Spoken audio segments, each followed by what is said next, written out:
ang GMA Regional TV, One Mindanao. Aniya na mga dagkong balita karong adlaw sa One Mindanao. Ikaduhang semana na sa mega oil price rollback, apan bibilang gihapon ka motorista ang nabugatan sa presyo sa lana. Dagan sa presyo sa lana sunod semana, walay kasiguruhan matud sa Department of Energy. 10 pesos nga dugang sa flag down rate sa taxi sa Cagayan de Oro City, aprobado na sa LTFRB Region 10. Special taripa, i-release sunod semana. Upat ka mga individual nga giing fixers ug contacts gawas sa buhatan sa LTO 11, arestado sa operasyon sa NBI. Usap patay human sobrang gatos ka balay ang naugdaw sa Cagayan de Oro City. Bureau of Fire Protection, padayon ang investigasyon. Pipila ka mga lalaki nga nagrambol sa Coronadal City, nakuhaan og video. Og literal nga deep conversation sa magbarkada sa ilawom sa tubig, naghatod og good vibes online. Kini ang GMA Regional TV, One Mindanao. Mayong hapon, Mindanao. Ako si Sara Hilomen Velasco. Bisan sa ikaduhang semana sa mega oil price rollback, pipila ka motorista ang nabugatan gihapon sa presyo sa lana. Atong sayro ng detalye niini sa live report ni Argil Relator. Argil? Sara, nagpatuman man og kining oil price rollback ang mga kumpanya sa lana. Padayon gihapon nga dunay mga motorista nga naglaom nga mas maubos pa kini sanglit mahal pa gihapon ang presyo sa mga produktong petrolyo. Ug unsa baha mula hutay baka kini nga rollback hangtod sa mga sunod semana kana atong sayron. Balik na sa 2 digits ang presyo sa mga produktong petrolyo sa pipila ka mga gasolinahan sa Davao City. Sa karon, magdula ang presyo sa matag litro sa diesel sa 93 pesos o 83 pesos matag litro sa gasolina. Karon ay ikaduhang semana sa rollback, sukad ang sunod-sunod nga mega oil price hike dihang nagsugod ang krisis sa Middle East niadtong Pebrero. Sumala sa DOE, kinahanglang magpatuman ang mga kumpanya sa lana og dili moubos sa 24 pesos and 94 centavos sa matag litro sa diesel, 3 pesos and 41 centavos sa matag litro sa gasolina ug 2 pesos sa matag litro sa kerosene. Ang magmasinupakon nga oil companies isyuhan og show cause orders sa DOE. Luyo sa rollback nang hinaot ang mga motorista nga mobalik sa kanhing presyo sa wala pa ang gyera sa Middle East. Bentahan lang gaman sir, pero gwapo gito mo balik para sa una sir nga presyo. Bugat gyapon. Siyempre sa mga panahon ron krisis, mas ubos pag yun. Ang pangutana karon sa mga motorista, hangtod karong simanaha lang ba ang rollback? Kinihuman nga, gisirad-an balik sa Iran ang Strait of Hormuz. We'll wait for the next 5 days kung ano yung presyo sa market and then we can give you the estimate. But as of now, that's too early pa. And we cannot really predict what will happen with the negotiations.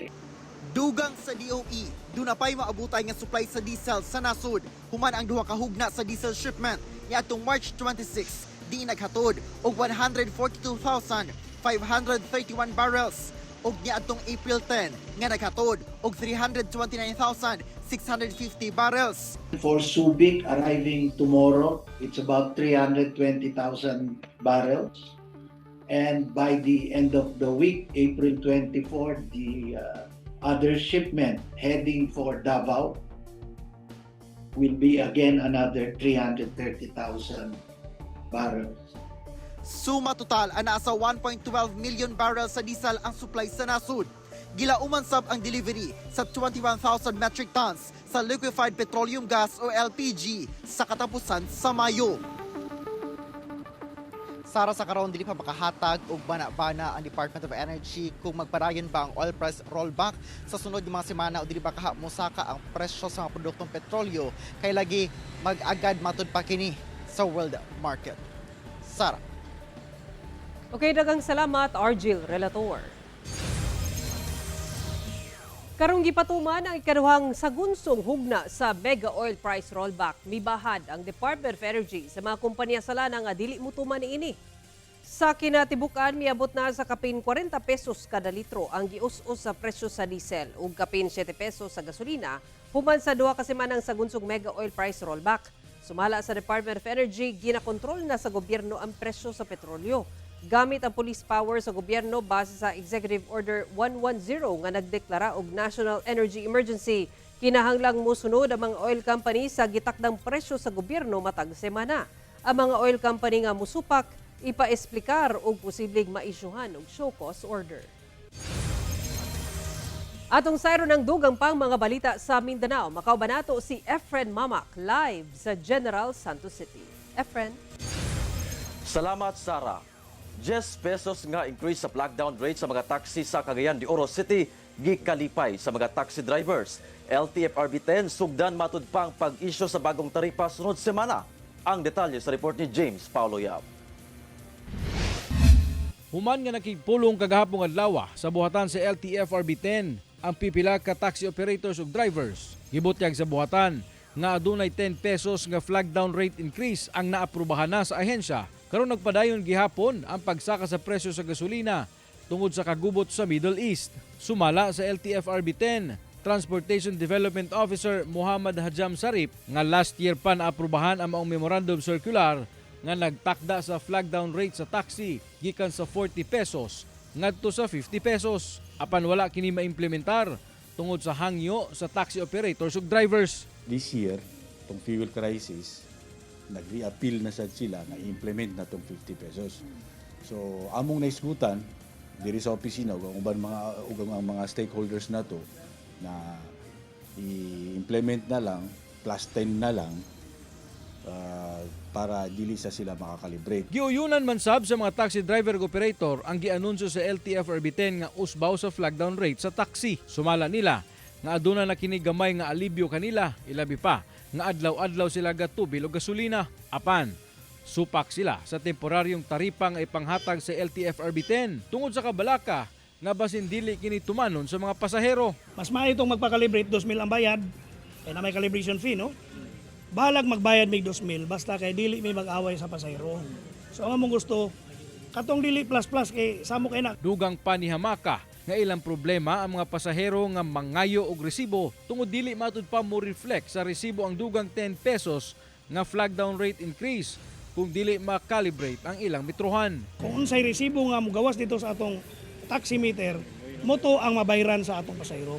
So dili ko supak ikuan lang kanang plus. Giklaro sa LTFRB 10 nga katong adunay kapasidad nga mobayad sa recalibration sa mga taximeter, mamahimong muadto sa accredited calibration shop sa LTFRB 10. Apan maghatag gihapon sila og bag-ong taripa alang sa mga dili pa magpa-calibrate sa ilang mga metrohan. Plano kuno nila nga sugdan ang paghatag sa taripa sugod sunod semana.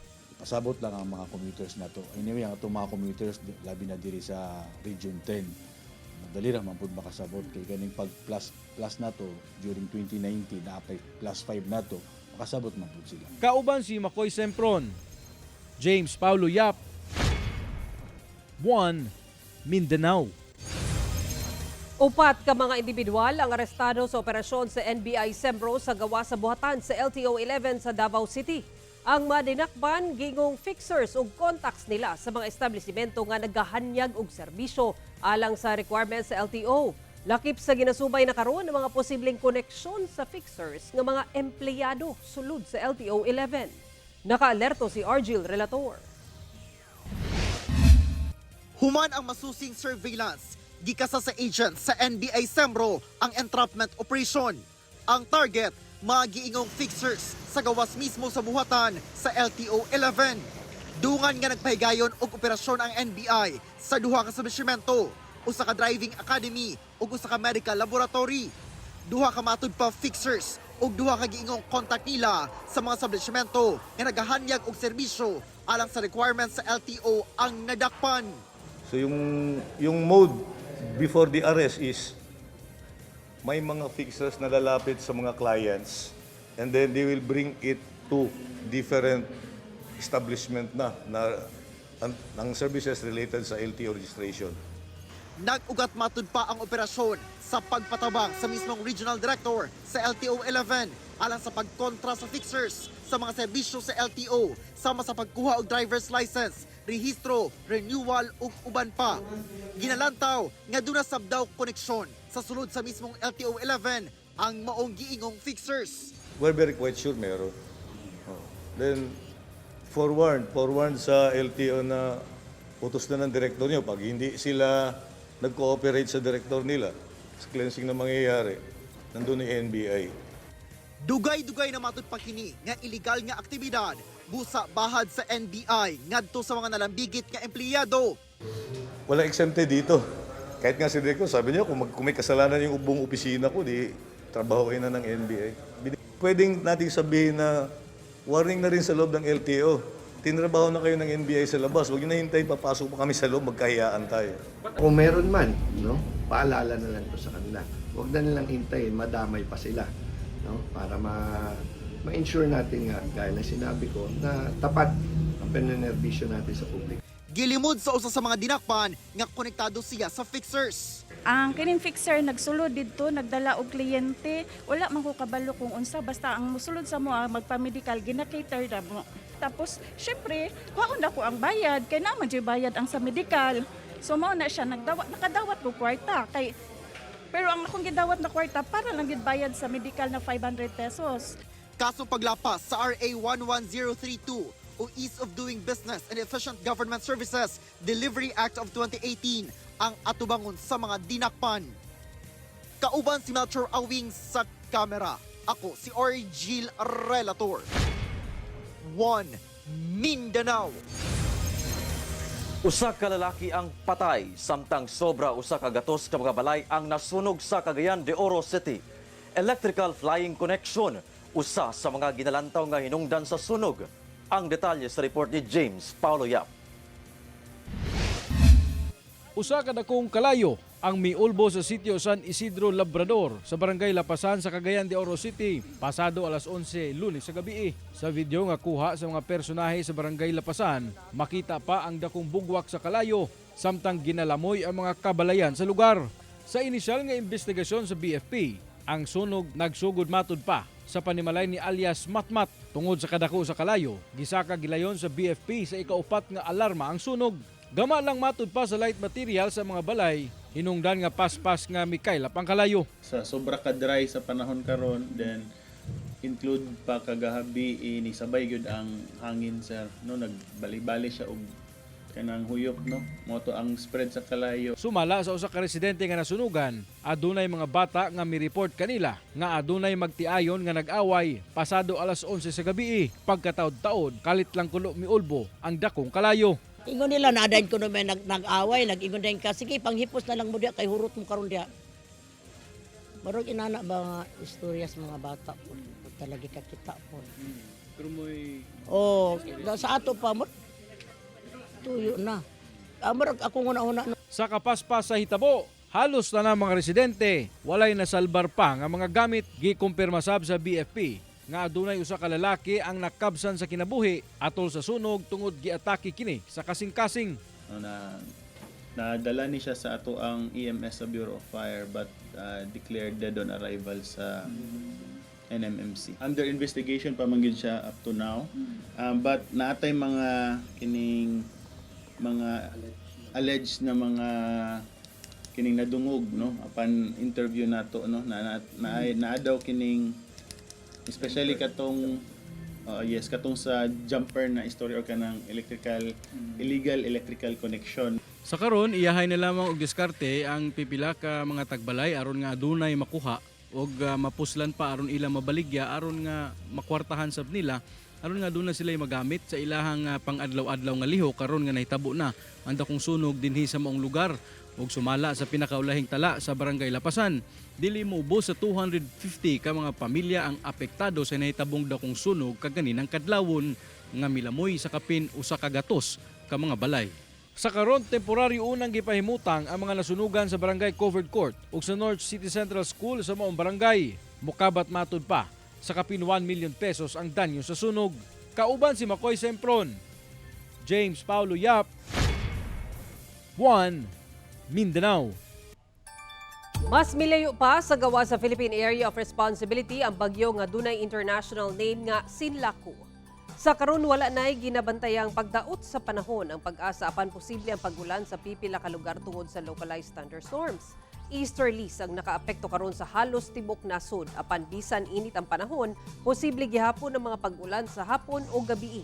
Base sa datos sa Metro Weather, dunay tsansa sa ulan sa Zamboanga Peninsula, Northern Mindanao ug Davao Region. Busa, mahimong alerto gihapon sa posibleng pagbaha.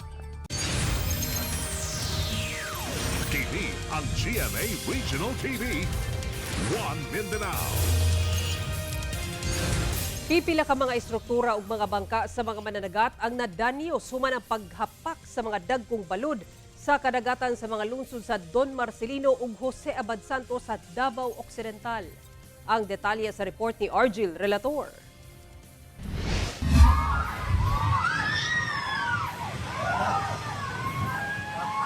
Oh my gosh! Gihapak og dagkong balod sa kadagatan ang baybayong sakop sa Barangay Kaburan Small sa Jose Abad Santos sa Davao Occidental. Nakita sa mga residente nga layo pa lang, nihunat na ang kadako sa balod paingon sa baybay. Grabe naman po ng balura na! Sumala sa MDRMO JAS, tulo ka adlaw nga na sinati ang dagkong balod sugod April 15 sa hapon.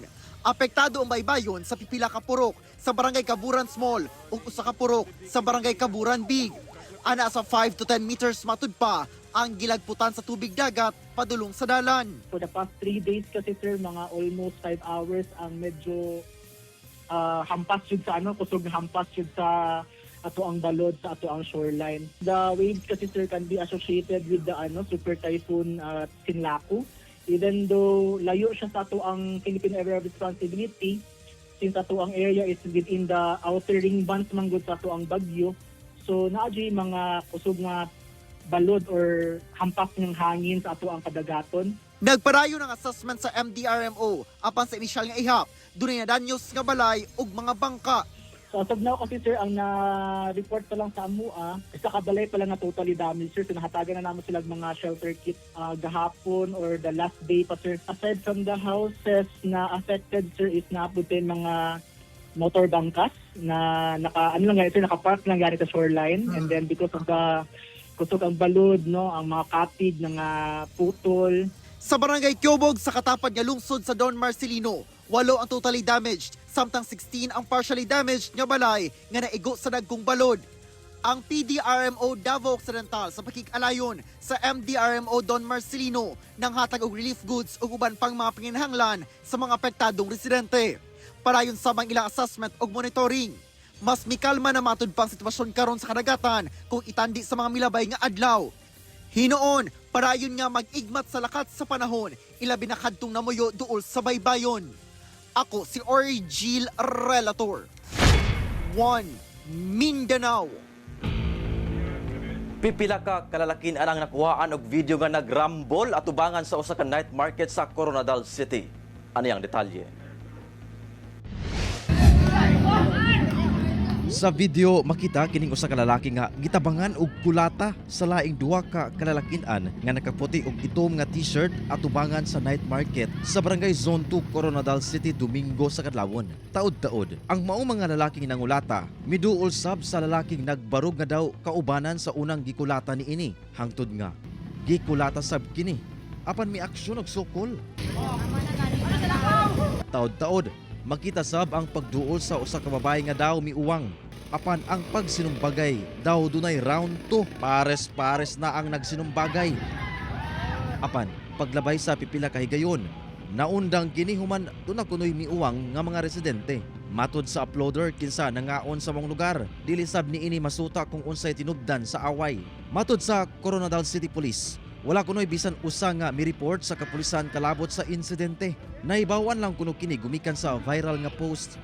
Sumala sa kapulisan, posibleng dunay di pagsinabtanay atol sa hitabo. Mga mabarkada, maybe nagkakursunadahan. So far, on that area naman po, wala naman pong siniserve na mga liquors kasi nga po, part po nung kumpanya natin na nag-implement tayo DILG Directive para po sa safer city. Padayon ang investigasyon sa PNP kalabot sa hitabo. In cases of incidents, unahin sana natin na i-report sa ating kapulisan para po sa agarang responde. Kauban si Gary Balantay, Efren Mamak.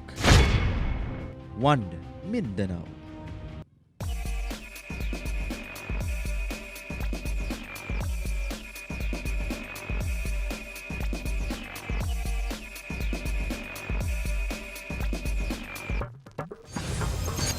Taliwala sa hagit sa krisis sa lana, mas gipahugtan sab sa Bureau of Fire Protection ang kampanya kalabot fire prevention sa General Santos City. Pagpahigayon og fire safety seminar sa mga establishmento, lakip og open forum sa mga barangay ilang gihimo. Ani ang detalye. Pa isa-isa nga gipasuway og palong sa kalayo gamit ang fire extinguishers kining mga empleyado sa GMA Regional TV Gensan Station nga kabahin sa fire safety seminar. Tumong sa maong aktibidad nga makabaton og kahibalo ang mga empleyado kalabot sa saktong paggamit sa maong fire extinguisher kung dunay sunog. Matud sa BFP Gensan, ang maong aktibidad usa matud pa ka rekisitos aron makabaton og fire safety inspection certificate ang bisan unsang establishmento subay sa Republic Act 9514 kon Fire Code of the Philippines. Naagya po yung mga community nga wala kabalo or dili kabalo ma-identify yung hazard. Aside from that, kung nanay mga sunog, doon nanay mga fire extinguisher, pero dili gyapon kabalo mo gamit. Karong doon sa krisis sa lana, doon sa pamaagi ang Bureau of Fire Protection kalabot fire prevention, pinaagi sa pagkikoordina sa komunidad. Gani nagpadayon ang ginahimong kapehan sa Fire Brigade sa Gensan matag bulan. Usa kini ka open forum kung diin ginapaminaw ang mga concern sa mga barangay LGU kalabot fire hazard sa barangay. Nakalatid sa binhi ang angay buhaton sa BLGU isip unang fire responder. Lalo na karon nga medyo crisis no ang pagresponde namo since ang ato ang agency is equipment based, ibig sabihin kinahanglan ng fire truck, ang fire truck inaglag og fuel diri jud nato mabati nga importante jud ang pag-implement sa fire prevention. Kahinumduman nga ubay-ubay na ka mga kaso sa sunog ang natala sa syudad kung diin ang uban ni ini mga grass fire gumikan sab sa init sa panahon. Kauban si Gary Balantay ug Bong Vicencio, Efren Mamak. One Mindanao.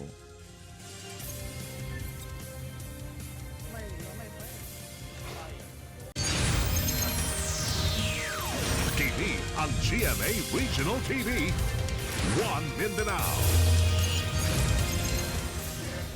Apektado ang Pinoy anan lakip negosyo man nasunog ang tulo ka panimalay sa General Santos City. Gibiya ang nilungag og problema sa linya sa kuryente. Lakip sa gitudlong hinungdan sa sunog. Ani ang report. Matabang na ka, sabya. Kumbiro na gitna. Paspas nga gilamoy sa kalayo kining pipila ka kabalayan daplin sa dalan sa Purok Suling Olarte Estate, Barangay Labangal, General Santos City, pasado alas 7 Lunes sa gabi. Pilayon kining girespondihan sa kabomberuhan. Napakgang ang sunog sa sulod sa 30 minutos. Sa tala sa BFP, anaa sa duwa ka panimalay ang totally damaged. Lakip ang panimalay sa 73 anyos nga si Heriberto Debil. Lakip sab daw sa naugdaw ang bugas ni ini nga lungagunon unta. Usa pagsulod nimo, grabe ang kayo. Wala kay nasalba. Why good? Nadamay sab ang katapad nga balay ni Mary Joy Pareñas kung diin ang atubangan ni ini gihimong kan-anan. Hinuon ulay angol sa itabo. Gihatagan na pod og ginabang sa LGU ang mga nasunugan. Gumikan sa sunog. Gibasol sa mga nasunugan ang nilungag nga nabiyaan matud pa sa tag-iya sa panimalay kung asa nagsugod ang kalayo. Naglungag daw ang tag-iyang lalaki. Paglungag, gibiyaan niya ang iyang nilungag. Naglakaw sa dito sa Phase 1. Butang nga gihimakak sa tag-iya sa maong panimalay. Og lilungag po dito mo ko magluto sa ako ang garden dito. Ano ko payag dito? Nagpabungol-bungol ang sabdaw kuno kini human giingnan nga nasunog ang iyang balay. Gamay pa daw ang kalayo, ganyan dong tabangan ta og basya ni isang baras para mawala. Naglakaw lang daw sa nga walay pakialam. Nahibong man ko nga ningit ang mga tao nga nalilok na ano yung sunog. Nako, bahala mo din mga sunog mo diya. Ako'y labot ninyo. Niya kay nagtanaw na ako diri kung lili. Gaasuman, amo aman yun eh. Sa karon nagpadayon pa ang investigasyon sa Bureau of Fire kalabot sa maong hitabo apan matud sa residente, posibleng problema sa linya sa kuryente ang tinubdan sa sunog. Saksak tiri, saksak dito. Mura. Mutla lagi di po ko kasyur lagi na sir kay ako pagbalik na ko nisiga naman. Ginaimbestigahan pa sa kabumberuan ang tinubdan sa sunog. Kauban si Gary Balantay, Efren Mamak. 1 Mindanao. Gikalingawan karon ang literal nga deep conversation sa usa ka magbarkada sa ilawom sa tubig. Literal nga lalom ang istoryahanay ni magbarkada sa Zambales. Under the River Mangod ang deep conversation nila Yus Cooper, Ginoong Gino ug iyang friends. Kumpleto sila sa setup gikan sa bangko, lamesa, cooler ug baso. Daw taas-taas gayud nga hisgutanan. Unsa ka ang ilang topic? How deep is your love? O dunay sound trip ka nga ocean deep? Hirit hinuon sa netizens nga daw dunay hasa nga maayo kaayo mag-hold bisan kinahanglan nang i-let go. Ang ilang makalingaw nga paandar dunay milyon-milyon ka views. Pipila ka cast members sa Kapuso Gen Z horror film nga Wag Kang Titingin nakigbonding sa fans sa ilang block screenings.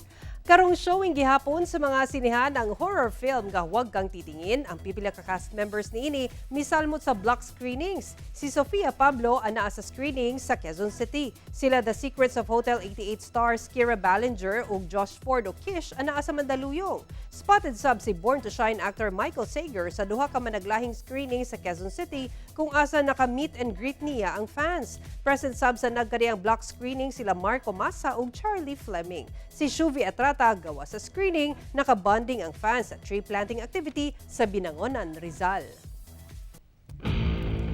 Doon na mga sospek ang Davao City Police Office sa naitabong pagpanuli sa usa ka jewelry store sulod sa usa ka dakong mall sa Buhangin, Davao City ni adtong April 11. Sa nakuhang impormasyon sa GMA Super Radio Davao, sumala ni Police Colonel Peter Padria, ang City Director sa DCPO. Moabot sa 7 ang sospek sa krimen nga dili mga residente ning syudad. Dugang ni Madria nga nakig-alayo na sila sa Police Regional Office 11 alang sa pagsubay sa lokasyon, ingon man gipuy-an sa mga suspetsado aron madakpan. Karong semanaha nakatakdang pasakaan og kaso sa kapulisan ang mao mga sospek. Kainumduman nga natangag sa mga tulisan ang mga alahas sulod sa usa ka jewelry store sa Buhangin, Davao City ni atong April 11 ning kasamtangang tuig. Una nang nagmugna og Special Investigation Team ang DCPO nga mao'y mututok sa investigasyon sa krimen nga gilangkuban sa mga investigador ug personahe sa Soko. Dugang ni Madria nga lakip sa giimbestigahan kung miyembro sa sindikato ang mga sospek nga dunay mastermind. Mamahimo ninyo makita kini nga episode pag-usab ug uban pang lokal nga balita pinaagi sa pagbisita sa official website sa GMA Regional TV o bisitahan ang among official YouTube channel ug i-click ang subscribe button para sa pinakaulihing balita sa mga rehiyon. Ug mao kato ang mga ulihing balita sa Mindanao karong adlaw. Daghang salamat sa atong mga kapuso sa Mindanao nga nagalantaw kanamo ug sa atong mga kapuso abroad. Kami ang GMA Regional TV 1 Mindanao. Walay gidapigan, walay giprotektahan kani adto ug karon serbisyong tinuod lang.